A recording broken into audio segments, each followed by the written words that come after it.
mzazi yako ako situation kama hiyo, usoi mwa bado ni mwache. Mahali utaweza kumsupport, msupport.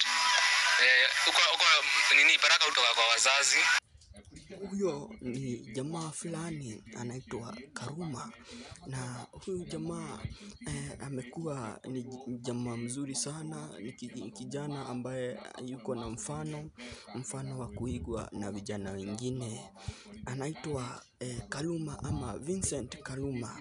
Kwa hivyo vijana, hii ni kutuambia tuwe tunasaidia wazazi wetu, tuwe tunasaidia family members, tuwe tunasaidia watu wa kila aina ama watu wetu, ili ndio tuwe watu wa mfano mzuri, na tuwe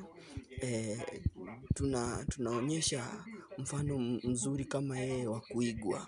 Unaweza saidia mtu fulani, usingoje akurudishie wema, lakini wewe msaidie tu. Nikiripotia Mafego TV, naitwa Robert ama Muthe Roba.